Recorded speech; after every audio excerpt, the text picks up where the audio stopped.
जय माता रानी दोस्तों, नीता विक्रम चैनल में आपका स्वागत है। माँ जगदम्बा के नाम का जयकारा लगाएं। कमेंट सेक्शन में जय माता रानी जरूर लिखिए। आप सबको सदा सुहागन होने का आशीर्वाद माता पार्वती जरूर देंगी। ओम नमो देवे महादेवे शिवाय सततम नमः। नमः प्रकृते भद्राय नियताः प्राणतः स्मतां ध्यायत्वा देवी पंच पूजां कृत्वा योन्या प्रणाम्य च आधारम स्थाप्य मूलेन स्थाप्य तत्र पुस्तकम। माँ पार्वती सुहाग देने वाली माता, आज हम उनका त्योहार मनाने के लिए यहाँ इकट्ठे हुए हैं।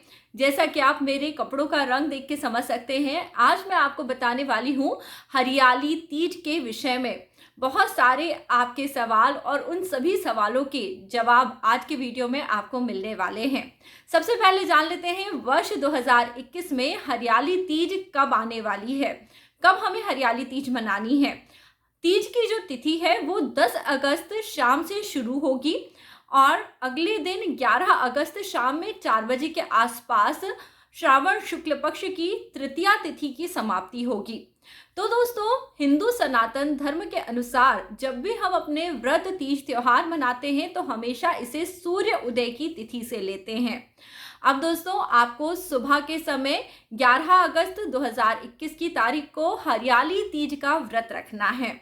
सबसे पहले आप इस बात को एकदम अच्छे से समझ लीजिए कि 11 अगस्त बुधवार के दिन श्रावण मास के शुक्ल पक्ष की तृतीया तिथि है और इस दिन सुबह आपको माता पार्वती का पूजन करने के लिए हरियाली तीज का व्रत रखना है। हरियाली तीज के व्रत का महत्व क्या है, इस दिन पे ऐसा क्या हुआ था जो हम सभी स्त्रियां माता पार्वती और महादेव का पूजन अर्चन करते हैं। इस दिन पे माँ पार्वती की तपस्या से प्रसन्न होके भोलेनाथ ने उन्हें पति रूप में प्राप्त होने का वरदान दिया था। इतनी सुंदर कथा, इतनी प्यारी देवी, आप सब उनका जितना स्मरण करें, जितना ध्यान पूजन करें वो कम है, क्योंकि ये आपके जीवन के हर कष्ट को दूर कर सकती हैं। अब सवाल आता है कि हर सुहागिन स्त्री माता पार्वती का पूजन कैसे करे। बहुत सारे आपके डाउट्स हैं, वो सब तो मैं इस वीडियो में बताऊंगी, पर साथ में बहुत सारी कुंवारी कन्याएं भी पूछ रही हैं, क्या हम हरियाली तीज का व्रत कर सकते हैं? जी हाँ, आप कर सकते हैं। देखिए, सुहागिन स्त्रियां अपने पति के लिए, उनकी दीर्घ आयु के लिए बहुत कठोर तप करती हैं। वो यहाँ तक कि निर्जला व्रत रहती हैं, कुछ भी खाती पीती नहीं हैं।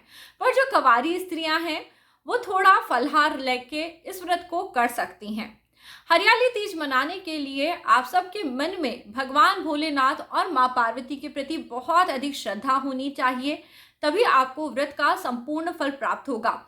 यदि पति की उन्नति नहीं हो रही है तो आज इस वीडियो में मैं आपको बहुत सारी ऐसी छोटी छोटी बातें बताऊंगी जिनका आप ध्यान करके, इन्हें समझ के आप अपने जीवन में इनका प्रयोग कर सकते हैं। तो जो भी सुहागिन स्त्रियां हैं वो कोशिश करके निर्जला व्रत रहती हैं। निर्जला व्रत का मतलब ये होता है पानी भी नहीं पीना। फिर जैसे अगर आप बोलते हैं हमें जूस पीना है, हमें चाय पीना है, क्या हम ऐसे व्रत रख लें? तो आप रख सकते हैं, उसमें कोई भी वो नहीं है, पाबंदी नहीं है। जैसे हरतालिका तीज में रहती है वैसे हरियाली तीज में इतनी पाबंदी नहीं है। आप केवल फलाहार करके इस व्रत को रख सकते हैं, इसके अलावा और कुछ ज़्यादा नहीं खाना पीना चाहिए। व्रत में सबसे ज़्यादा भगवान का स्मरण करना चाहिए। व्रत की पूजा का विशेष मुहूर्त क्या क्या है? तो वर्ष 2021 में पूजा के 3 मुहूर्त हैं। सुबह के समय बहुत ही सुबह 4:25 से लेके 5:17, ये सुबह सुबह का मुहूर्त है। इसके बाद सुबह 10 बजे रवि योग है, जिस समय पे आप पूजन कर सकते हैं। बाकी ज़्यादातर लोग दोपहर के समय हरियाली तीज का पूजन सब आपस में मिलके करते हैं। दिन के 2:30 बजे से लेके 3:07 के बीच में पूजा शुरू होनी चाहिए। दोस्तों, मुहूर्त का ये मतलब है कि तब हमें अपना काम शुरू करना है, फिर भले उसके बाद हमारी पूजा 1 घंटे चले, आधे घंटे चले। तो मैंने आपको 3 मुहूर्त बताए हैं, इस समय पे आप अपना पूजा शुरू कर दीजिए। जैसे अगर सुबह आप पूजा कर रहे हैं तो आप कम से कम 4:30 बजे से लेके 4:15 के बीच में पूजा शुरू कर दें। ऐसे ही दोपहर में 2:30 बजे से लेकर 3 बजे के बीच में पूजा शुरू करें। हमें शुभ मुहूर्त का ध्यान इसलिए देना चाहिए क्योंकि कभी कभी हम ऐसे मुहूर्त पर पूजा करते हैं जो अच्छा नहीं होता है, जिसके हमें अच्छे परिणाम नहीं मिलते। तो ये जो तीज का व्रत है ये बहुत इंपॉर्टेंट है, इसलिए आप शुभ मुहूर्त पे पूजन अर्चन करें। हरियाली तीज दोस्तों बहुत इंपॉर्टेंट होती है, इसे कजली तीज के नाम से भी जाना जाता है। इस दिन नीम की भी पूजा कई लोग करते हैं। सब जगह जगह पे दोस्तों, जैसे यूपी हो, बिहार हो, थोड़ी थोड़ी दूरी पे पूजा का जो तरीका है वो बदल जाता है। तो आपके गांव में, आपके शहर में जो पूजा का पद्धति हो आप वैसे पूजा करें। वैसे देखिए, शिव पूजा के लिए जो भी सामान चाहिए वही सामान आप इस पूजा में भी लेके आएं, जैसे बेलपत्र, शमी पत्र, चंदन, अक्षत और सभी चीज़ें। और इसके अलावा सुहाग का सामान, विशेष महत्व होता है सुहाग का सामान। कोई ना कोई 5 सामान आप सुहाग का ले लें। सिंदूर ले लें, लिपस्टिक ले लें, महावर ले लें, बिछिया ले लें और एक आध नेल पेंट वगैरह जो भी सामान है वो ले लें। इसके साथ कपड़ा वगैरह आप जो चढ़ाना चाहते हैं माँ पार्वती को, आप अपनी श्रद्धा के साथ पूजा में ये सामान चढ़ाएं। और एक नारियल ज़रूर मंगा लें, हमें पूजा में नारियल रखना चाहिए, खीरा और ये सब जो मौसमी फल हैं जैसे खीरा, नींबू वगैरह, ये सब पूजा में हमें ज़रूर चढ़ाना चाहिए। इसके अलावा आम, केला, जो भी मौसमी फल आपको मिले वो सब जरूर चढ़ाएं और बहुत खुशी के साथ पूजन करें। कई स्त्रियां पूछती हैं क्या नई हरी साड़ी लेना, नई हरी साड़ी पहनना जरूरी है? तो नई हरी साड़ी पहनना एकदम जरूरी नहीं है, बल्कि आपको वो साड़ी पहननी चाहिए जो एकदम साफ हो, जिसको पहन के आपने बहुत खाना ना खाया हो, जिसमें खाने की स्मेल ना हो, जो कटी फटी ना हो, जो जली हुई ना हो, एकदम साफ साड़ी पहने। चाहे वो हरी हो ना भी हो तो चलेगा, पर आप साफ सुंदर वस्त्र पहन के भोलेनाथ माता पार्वती का पूजन करें। अब आप जरूर हरा पहने, कोशिश करिए आप नई हरी चूड़ियां लें। अगर कुछ भी नया लेना संभव नहीं है, क्योंकि इतने दिनों से कोरोना फैला हुआ है, लोगों की इनकम भी बहुत अच्छी नहीं हो रही है, तो आप इस समय पे बिल्कुल अपने घर में किसी प्रकार का अफसोस मत मनाइए। जैसे आपके पास आर्थिक स्थिति हो वैसे आप हरियाली तीज का त्यौहार मनाएं। सिर्फ मेहंदी ले आएँ थोड़ी सी, और थोड़ी हरी चूड़ियां ले लें। हरी चूड़ी आप माता को चढ़ाने के लिए भी लें, खुद के लिए भी लें थोड़ा सा, है ना, क्योंकि सुहाग का त्योहार है और सुहाग हमें जरूर पहनना चाहिए। जो आपकी कलाई होती है या जो स्त्रियों के हाथ होते हैं ये पति की किस्मत से जुड़े होते हैं। इसलिए मैं आपको बता रही हूँ कि आज का वीडियो बहुत खास है, क्योंकि आज मैं आपको बताऊंगी आपके पति की किस्मत को अच्छा करने के बहुत सारे उपाय।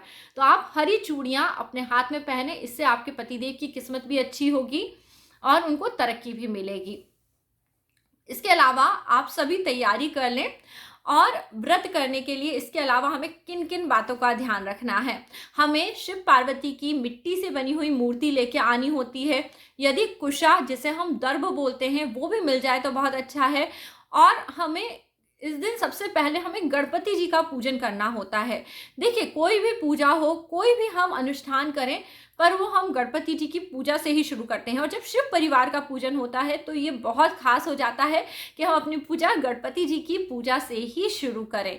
अब इसके अलावा आप, जैसे कई लोग भगवान पे इस दिन पे ब्लाउज पीस चढ़ा लेते हैं, साड़ी चढ़ा लेते हैं, सभी चीज़ें चढ़ाते हैं और पूजा पाठ बहुत श्रद्धा के साथ करते हैं। पूजा की जो संपूर्ण विधि है वो मैं आपको आगे बताती हूँ। उसके पहले आपके 1-2 सवालों के और जवाब दे देती हूँ। जैसे कि आपने साड़ी को लेके पूछा तो मैंने आपको बता दिया।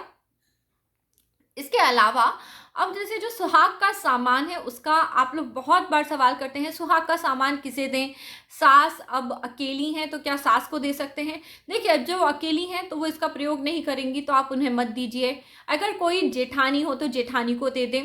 जेठानी नहीं हो तो घर के आसपास कोई ब्राह्मण हो, उनकी पत्नी हो तो उन्हें दे दीजिए। कोई भी ना हो तो अपनी माँ को दे दीजिए, मायके में दे दीजिए। नॉर्मली क्या मायके के लोग लड़कियों का सामान लेते नहीं हैं, तो इसलिए हम ये बोलते हैं कि बाहर के लोगों को आप दीजिए, तो जिससे आपकी पूजा अच्छे से फलीभूत होगी। इस दिन आप एक काम और करें, क्योंकि ये है हरतालिका तीज के जैसी ही हरियाली तीज की पूजा। इस दिन आप माता को उमा महेश्वर के नाम से, जो भोलेनाथ है, उनका पूजन करिए। आप उन्हें उनके पत्नी के नाम के साथ बुलाइए। देखिए, कभी भी शिव जी को हम बहुत ज़्यादा पार्वती पति या इस तरह के नामों से नहीं बुलाते हैं। जैसे राम जी का हम नाम लेते हैं तो सीता राम बोलते हैं, ऐसे ही जब हम कृष्ण जी को याद करते हैं तो राधा श्याम बोलते हैं। ऐसे ही जब हम आज के दिन भोलेनाथ माँ पार्वती का पूजन करें तो हम उन्हें क्या बुलाएं? उमा महेश्वर बुलाएं। क्या बुलाएं? उमा महेश्वर बुलाएं। दोस्तों, उमा महेश्वर नाम जब उन्होंने बहुत तप करा था माता पार्वती ने तब उनका नाम उमा कहा गया था।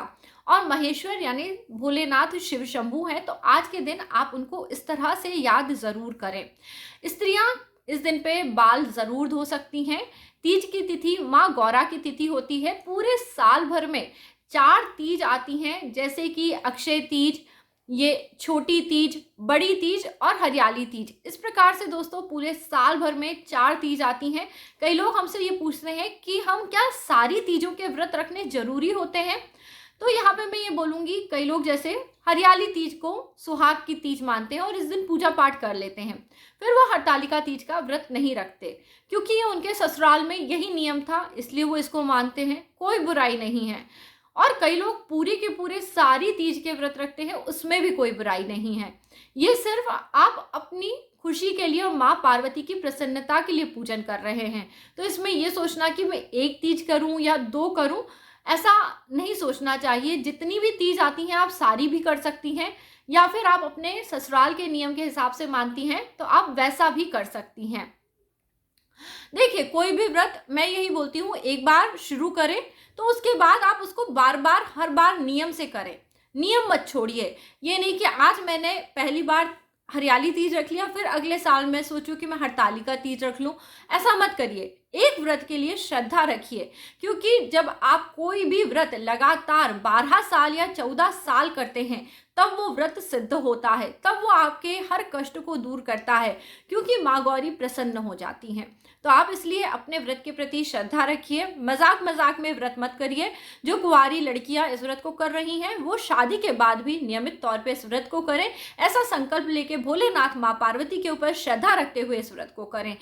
देखिए, कई स्त्रियां ये बोलती हैं हमें व्रत रखने से क्या लाभ होगा। पति की दीर्घायु होगी, पति का स्वास्थ्य अच्छा रहेगा, पति के जीवन में जो कष्ट है, संकट है, उनका नाश होगा, और पति के जीवन में हर प्रकार का यदि चीज अच्छी होती है तो उसका सीधा सीधा प्रभाव स्त्रियों के जीवन पे यानी पत्नी के जीवन पे पड़ता है। इसके लिए हर स्त्री को कुछ विशेष नियम जो हमेशा मानने चाहिए, मैं आपको बहुत ही संक्षिप्त में बता रही हूँ। शिव पुराण और कई ग्रंथों में ये नियम बहुत विस्तृत रूप में लिखे हुए हैं। जैसे कि पति का नाम लेके नहीं बुलाना चाहिए। आप कितना ही कोई भी पुराण पढ़ लें, माँ पार्वती जब भी शिव जी से कोई प्रश्न करती हैं, संवाद करती हैं, कभी वो उनका नाम नहीं लेती हैं। और इस प्रकार से पति का नाम लेने से या अपनी बड़ी संतान का नाम लेने से, दोनों चीजें पुराण में लिखी हुई हैं। मैंने ये खुद अध्ययन करा है कि आप देखेंगे पुराने जमाने में लोग अपने पहले बच्चे का नाम एकदम नहीं लेते थे बाहर का। ये दोनों काम नहीं करने चाहिए। ऐसा करने से आयु की क्षति होती है। पति का भी नाम नहीं लेना चाहिए और बड़ी संतान का भी नाम नहीं लेना चाहिए। पति को कभी भी आप जब उन्हें खाना दें तो उसी थाली में बैठ के उनके साथ खाना मत खाइए, क्योंकि देखिए जो हमारी नासिका है इनको स्वर कहा जाता है। स्त्री का वाम स्वर होता है और पति का दायां स्वर काम करता है। जब आप एक ही थाली से भोजन लेते हैं और उसको ग्रहण करते हैं तो इससे पति की आयु में क्षीणता आती है, और जो आपके जीवन में जो कष्ट आपको भोगने लिखे होते हैं वो पति की तरफ चले जाते हैं। इसके विपरीत पति के साथ या फिर आपकी जो लड़की हो, बेटी हो, उसको अपने पिता के साथ भोजन करना चाहिए। इसे बहुत अच्छा बताया गया है। इस प्रकार से जब छोटी कन्या या कन्या अपने पिता के साथ उनकी थाली में भोजन करती है तो उनका किस्मत अच्छा होता है, उनके जीवन में सुख आता है, सौभाग्य आता है। कई लोग इन बातों पे ये बोल देंगे कि हमें विश्वास नहीं है, ऐसा नहीं है। तो आप अपने कर्मों के लिए खुद ही उनको भोगेंगे। मेरा जो काम था सिर्फ मैं आपको बता सकती हूँ, आपको अच्छी गति, अच्छे मार्गों को दिखा सकती हूँ, जिससे कि आपके जीवन में खुशियाँ आए, तरक्की आए और आपके पूरे परिवार को उस तरक्की का लाभ हो। हरियाली तीज के दिन पे मेहंदी जरूर लगाइए, थोड़ी सी सही पर मेहंदी जरूर लगाइए। सुबह के समय जल्दी उठें, स्नान इत्यादि करें, अपने सभी से दैनिक कार्यों से निवृत्त हो जाएं और भोलेनाथ शिव पार्वती की जो मूर्ति है आप उसे एक लाल रंग के कपड़े के ऊपर लगा दीजिए। वहां पे बिल्व पत्र रखिए, दूध, दही, घी, शक्कर, शहद से आप अभिषेक करें और साफ करके वहां पे आप उनका पूजन अर्चन करें। एक बात का ध्यान रखें, सबसे पहले गणपति जी का पूजन करें, ओम गणेशाय नमः कह के। उसके बाद भोलेनाथ माँ पार्वती का पूजन करें। और यदि आपके पास संपूर्ण गणेश परिवार है, संपूर्ण शिव परिवार है, जैसे कि कार्तिकेय जी, नंदी, ये सभी चीजें हैं, तो सबका पूजन करें। सब पे फूल चढ़ाएं, माला चढ़ाएं, टीका लगाएं, ये सब आपको करना है। धूप जलाना है, दीप जलाना है, बेलपत्र, शमी पत्र सब चढ़ाना है। और साथ में भोलेनाथ पे थोड़ा सा भस्म चढ़ाना है और माँ गौरा को श्रृंगार अर्पित करना है। इसके अलावा इस दिन पे प्रसाद में आप कोई भी मीठे दूध के पेड़े ये सब चीज़ें आप चढ़ा के पूजन अर्चन करें। हरियाली तीज के व्रत की कहानी को जरूर सुनिए। हवन करना चाहिए। थोड़ा सा अज्ञारी होम करने से आपकी पूजा में चढ़ाया हुआ हाविष्य या भोजन देवता ग्रहण करते हैं, तो ये जरूर करना चाहिए। भोलेनाथ की सुंदर आरती को गाइए और जब पूजा पूरी हो जाए तो आप एक रुमाल से या अपने साड़ी के कोने से आप देखिए इस तरह से अपनी साड़ी का जो पल्लू है उसको अपनी उंगली में फंसा लें और उससे सुहाग ऐसे करके लें। 5 बार सुहाग जरूर लें। हर सुहागन स्त्री हमेशा यही चाहती है कि वो मरते दम तक सुहागन रहे। सदा सुहागन रहने का आशीर्वाद माँ गौरा से ज्यादा और कौन दे सकता है, क्योंकि भोलेनाथ स्वयं शिव शंभु इस मृत्यु लोक के दाता हैं। और एक बार जो भोलेनाथ से प्रार्थना करता है, माँ गौरा से प्रार्थना करता है, उन्हें लंबे आयु वाले, दीर्घ आयु वाले सौभाग्य की प्राप्ति होती है। तो इस प्रकार हरियाली तीज का व्रत करें और जो सामान है उसको, उसमें से यदि कुछ सामान आप रखना चाहते हैं सुहाग वाला तो आप रख सकते हैं। ज़्यादातर सामान को थोड़े पैसे के साथ और थोड़ी मिठाई रख के किसी सुहागन को देके उनका भी पैर पड़े, क्योंकि माँ गौरा साक्षात तो हमारे पास नहीं आती हैं, हमारे बड़े बुजुर्गों के रूप में माँ गौरा हमें आशीर्वाद देती हैं। जब वो बोलते हैं सदा सुहागन रहो, सदा खुश रहो, दूधो ना हो पूतो फलो, तो ये आशीर्वाद केवल उनके दिल से निकलते हैं, जिसे आज नहीं कल नहीं परसों आपको बहुत फायदा होता है। इसलिए कहते हैं ना, सुबह सुबह उठिए, रोज अपने घर के बड़े बुजुर्गों का आशीर्वाद लीजिए, भगवान का पूजन अर्चन करिए। जिस घर में ये सभी चीजें होती हैं वहां कभी दुख और दारिद्रता नहीं आती। आप इस दिन पे अपने घर में जब पूजन अर्चन करें तो थोड़ा दूबा लेके भी भगवान को चढ़ाइए। बुधवार का दिन है, खासतौर पे गणेश जी का पूजन दूबा से करें, माँ पार्वती पे दूबा चढ़ाएं और भोलेनाथ पे भी दूबा की घास जरूर चढ़ाएं।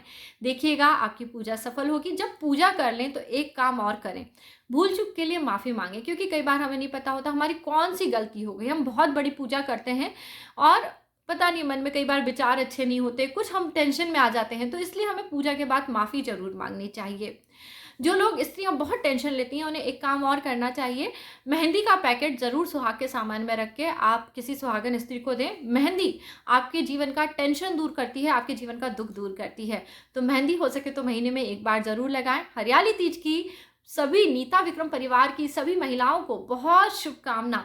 और आज का ये वीडियो जिसमें मैंने आपके बहुत सारे सवालों के जवाब दिए, यदि पसंद आया है तो इस वीडियो को लाइक ज़रूर करना और चैनल सब्सक्राइब करना। यदि आप अपनी कुंडली मुझसे दिखाना चाहते हो तो इस वीडियो के नीचे पहले कमेंट सेक्शन में मैं अपना नंबर छोड़ रही हूँ, व्हाट्सअप करना। वहाँ पे आपको सभी बुकिंग करानी पड़ेगी, क्योंकि ये पेड कंसल्टेशन है।